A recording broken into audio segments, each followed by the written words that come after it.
Around the world, people were glued to the news and social media on Saturday with one question in mind. What the hell is going on in Russia? أهلا بكم إلى هذه التغطية الخاصة بالتطورات في روسيا بعد التمرد المسلح لمجموعة فاغنر العسكرية. With more speculation than certainty circulating for much of the day, governments in the region were closely monitoring the rapidly developing situation in Russia. The foreign ministries of the UAE and Bahrain each said that they were following the events in Russia with, quote, great concern and urged calm and stability in the country. Qatar said much of the same thing, calling for, quote, maximum restraint from all parties. Saudi state media covered events closely despite no official statement from the royal court.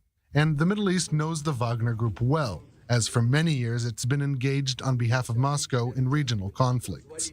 Most notably is its involvement in the Syrian civil war, giving it the reputation of the force that saved Assad's rule. Since 2014, it has been operating as a shadow army, militarily and financially, outside Russia.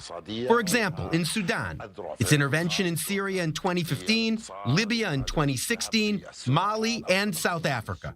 But there were some regional leaders who opted for a more active role. As events were unfolding on Saturday, Turkish President Recep Tayyip Erdogan urged Putin in a phone call to act with common sense and said that Ankara was willing to mediate between the sides. The Kremlin added that during the call, Erdogan backed the Russian government's handling of the mutiny.